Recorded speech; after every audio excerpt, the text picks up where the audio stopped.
first couple of pages of the thing in City of Disappearances, which is available now for you.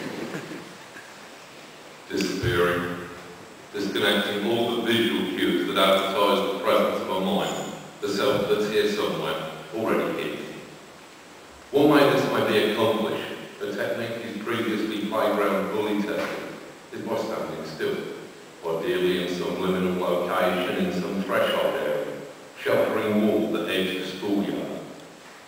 Cabin, hilltop, city limits, space between world and underworld, skyline and sky, streetlights and wilderness. Don't move. Almost 60 years, don't move. Stand still and turn to urban furniture, to your own home, to landscape. Bypass all the cultural motion sensors, become subtle, supraliminal, white noise on surveillance footage. In the country of the blind, the one-eyed man is king, and, better yet, invisible.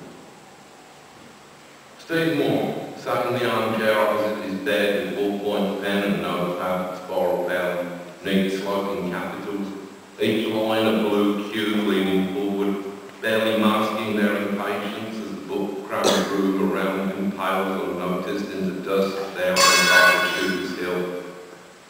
Man with a bullish grin, perfectly still. The failing light adjusts to match his ash-dyed hair, to match the wet slate gleam his skin has the South London moon tan. Slowly the defining edge is lost in grey on grey, a photo undeveloped. The textures vanish in obliterating gloss, details excuse themselves.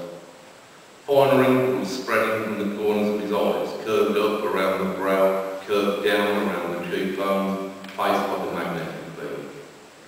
All this erased, and then the body outline fades.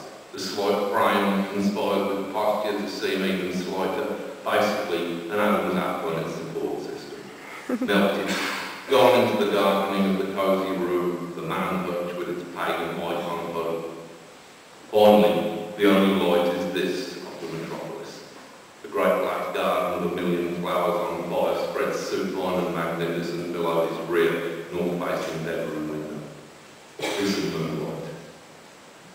Black on silver dusted black, the hill pokes up its positive yang terminal into the night's electrolyte, plated across the centuries with urban dream and a metallic rhyme. See there, before the ice age, residues of fossil night sweat crown the tumulus, a cradle cap of gravel, sheltering the clay and chalk beneath while all around pour down to lowland. Marine aeons half remembered still in seaside decors that incongruously dot the closes and steep lanes. Its sickle-shaped mass, crystal shot with selenites run by darkness, Shooter's Hill is drooping London up. Low on its northern slope, a chalk fault that collapsed, creating the Thames Valley, gouging out the light sun, the Neolithic swilterfish, the pallid Morlock scrub, chalk mining chavs blowing their barter on bone bling in settlements at Plumstead, Woolwich, barnacled below the sleeping hills north flank.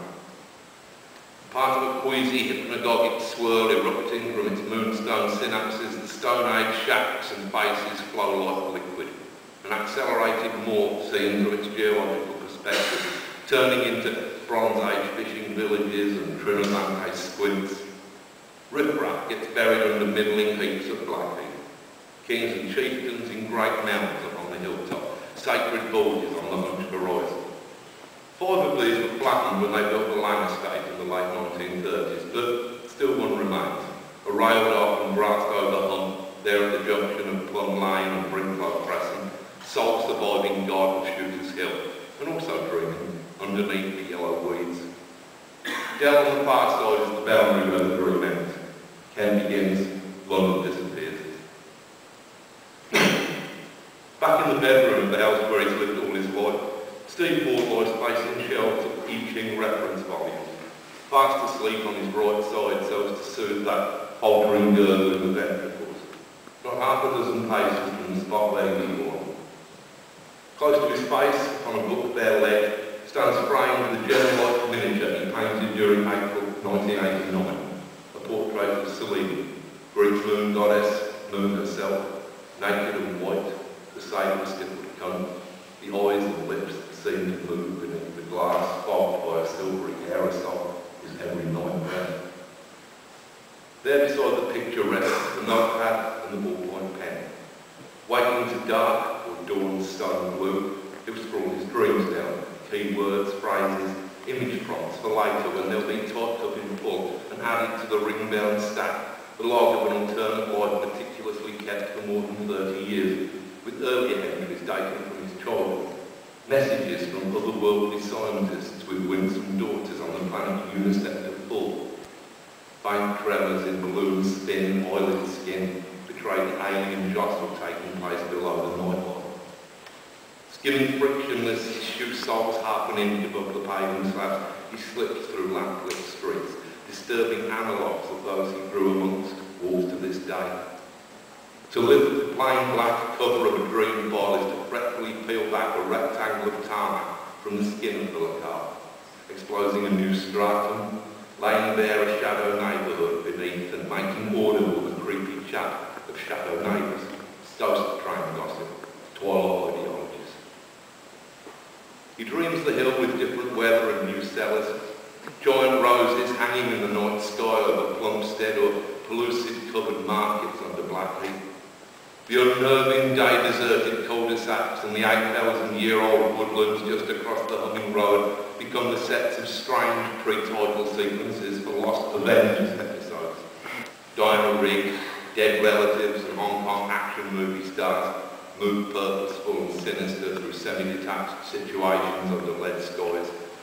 Elevator doors shrug shut before the lift slides sideways through unfathomable offices. Lovable horrors squirming in the garden pond.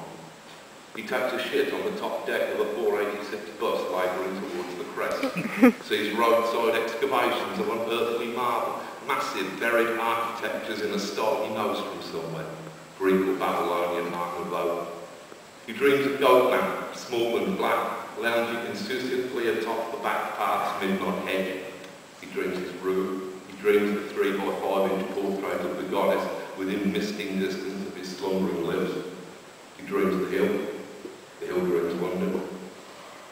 After crossing its crown is Watling Street, the Shooters Hill Road, the old Dover Road, along which channel the transforming energies leak in, foam downhill to engulf the capital. Julius Caesar's brief exploratory sortie during 55 BC had its first sight of the new principality from here, as did Agricola's more serious invasion force that followed later by almost a century. The same hushed apprehension of a vast and brilliant counterpane below, untidily tucked under at the far horizon, messy and unmade, the river's copper ribbon spooled across it, crumpling towards the eastern settlements like biscuit crumbs. The 3 great woods, Jack, Castle, Oxley's, rolling up the hill in black iron wave fronts, smashing in a pale green spray across the peak and into Kent. Briefly amidst its breathless, fluid tumble of alarming images, the hill hallucinates a filigree of Roman ideology, a loosely outlined golden threadwork stitched half-heartedly into the landscape's quilt, immediately unpicked, unravelled in a pungent, woolly tangle of New Saxon place names: Elton, Charlton, Plumstead, Woolwich, Welling, Shetter's Hill. The road becomes a drover's track, an overloaded artery to pump the meat and money up. The massive herds of grubby, lousy scarf wound out along its length. The gas-fat crowbait fallen into wayside ditches, blurs to grease and blowflies, melts into the rock dream's rush and flicker. The frenetic lantern show, erupting in chalk scribbles, boiling clay, out of a subterranean unconscious, flash frames in the blacked-out skull theatre of a buried Bronze Age god.